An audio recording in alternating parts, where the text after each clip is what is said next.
Hana mến chào cô bác, anh chị và các bạn. Tuần này Hana xin chia sẻ với cô bác, anh chị và các bạn cách làm bánh bao xá xíu đơn giản và dễ thành công nhất.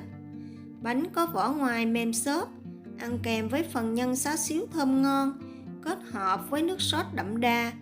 Nếu cô bác, anh chị và các bạn thích, Hana xin mời vào bếp làm cùng với Hana nhé. Trước tiên, mình sẽ chuẩn bị phần nước sốt. Hana cho vào chén 60g đường cát, 12g nước tương loại nhạt, 5g hắc xì dầu và 11g dầu hào. Mình sẽ trộn đều phần này lại và để sang một bên. Kế tiếp thì mình sẽ bắt chảo lên bếp, làm nóng 1/2 muỗng canh dầu ăn. Sau đó cho vào 3 lát gừng và 1 cọng hành lá thắt nút. Mình sẽ phi cho gừng và hành thơm. Thêm vào 100ml nước. Mình sẽ nấu phần này cho sôi. Khi nước sôi thì mình cho hết chén gia vị lúc nãy vào. Để sốt có màu đỏ đẹp hơn thì Hana cho vào thêm 3 giọt màu đỏ. Và mình sẽ đun sôi phần sốt này trở lại. Nếu cô bác, anh chị và các bạn không thích, mình bỏ qua cũng được. Để tạo độ sánh cho sốt thì Hana sẽ pha hỗn hợp bột gồm có 10g bột năng, 5g tinh bột bắp, 2g tinh bột khoai tây và 20ml nước. Mình sẽ khuấy đều hỗn hợp này và cho vào phần sốt. Trước khi cho phần bột vào thì cô bác, anh chị và các bạn mình nhớ bỏ hành và gừng ra nha. Mình sẽ cho phần nước bột này vào từ từ khuấy đều cho tới khi bột trong hoàn toàn và sốt sệt lại thì mình tắt bếp.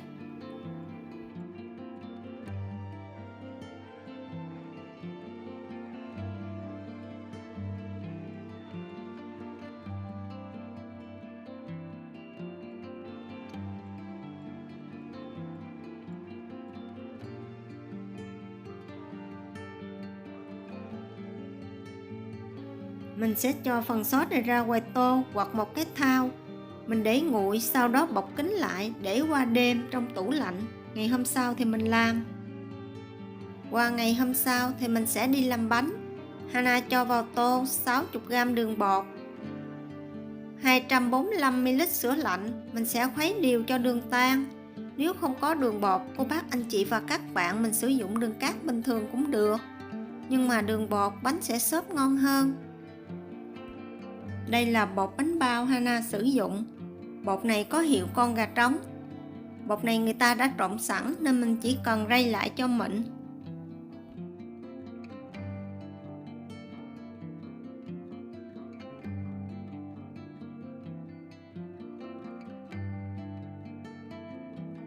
Cô bác, anh chị và các bạn mình nhớ lấy ra khoảng 1,5 muỗng canh bột để mình làm bột áo nha.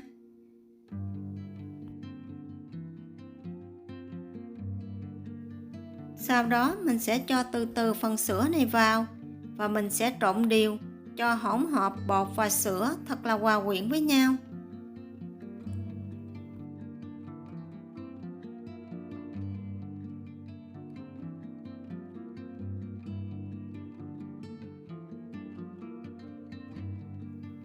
Mình đừng có nhồi liền, vì nếu mà mình nhồi bột bây giờ thì bột sẽ nhão, rất dính tay và khó nhồi.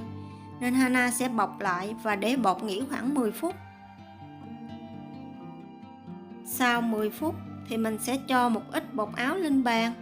Mình cho bột lên bàn và nhồi khoảng 3 phút.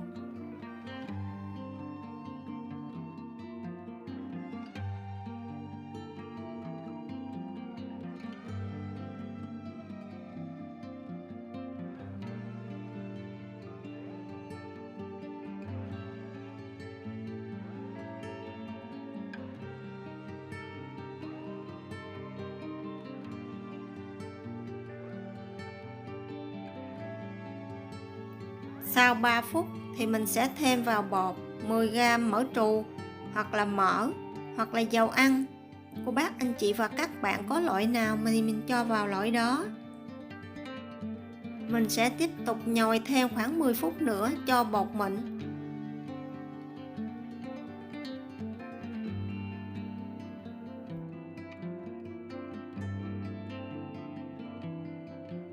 Thoa một ít dầu chống dính vào tô.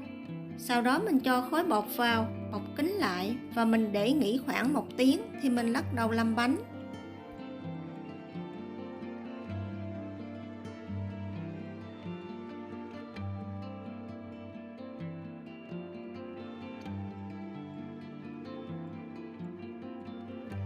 Trong khi chờ bột nghỉ thì mình sẽ đi làm nhân.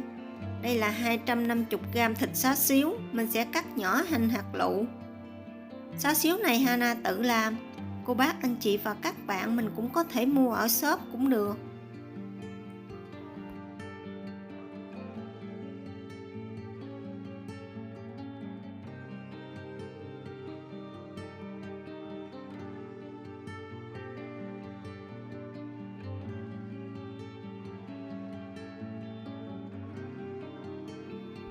Thịt sau khi cắt xong thì mình cho hết phần nước sốt hôm qua mình chuẩn bị vào và mình nhồi đều.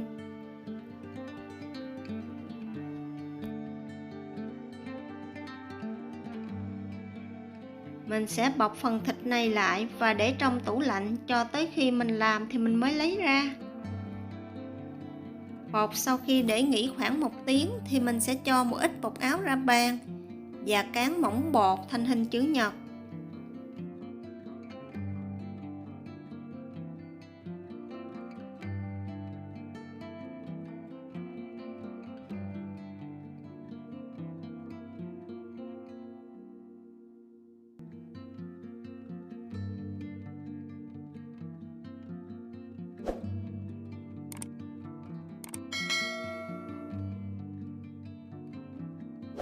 Mình sẽ cuộn và lăn tròn khối bột thành hình trụ dài. Sau đó mình sẽ chia đều ra khoảng 45g trên một phần. Cô bác anh chị và các bạn mình đừng làm bánh to quá. Bánh bao xá xíu làm to quá ăn sẽ không ngon.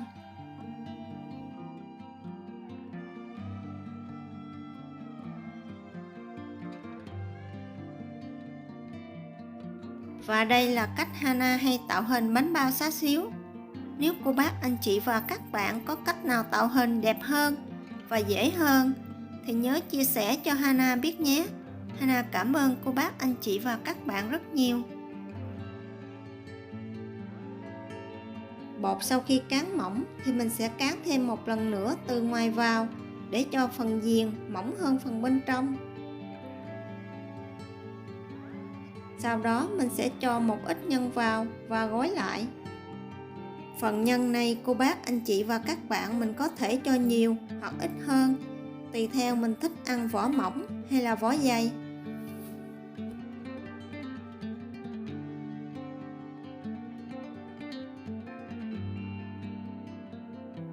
Trước khi tạo hình, cô bác anh chị và các bạn mình nhớ bắt sẵn một nồi nước sôi nha.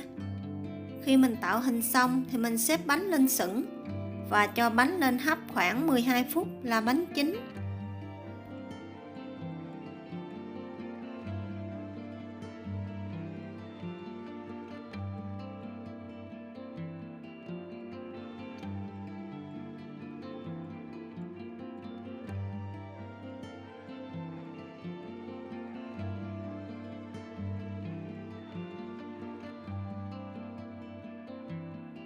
Và đây là bánh bao sau khi Hana hấp được 12 phút.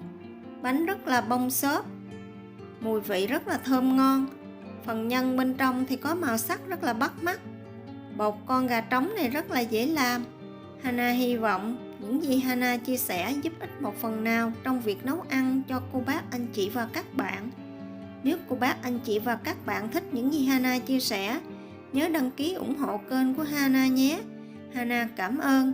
Hana kính chúc cô bác anh chị và các bạn nhiều sức khỏe, nhiều niềm vui và nhiều hạnh phúc. Hana xin chào tạm biệt và hẹn gặp lại lần sau.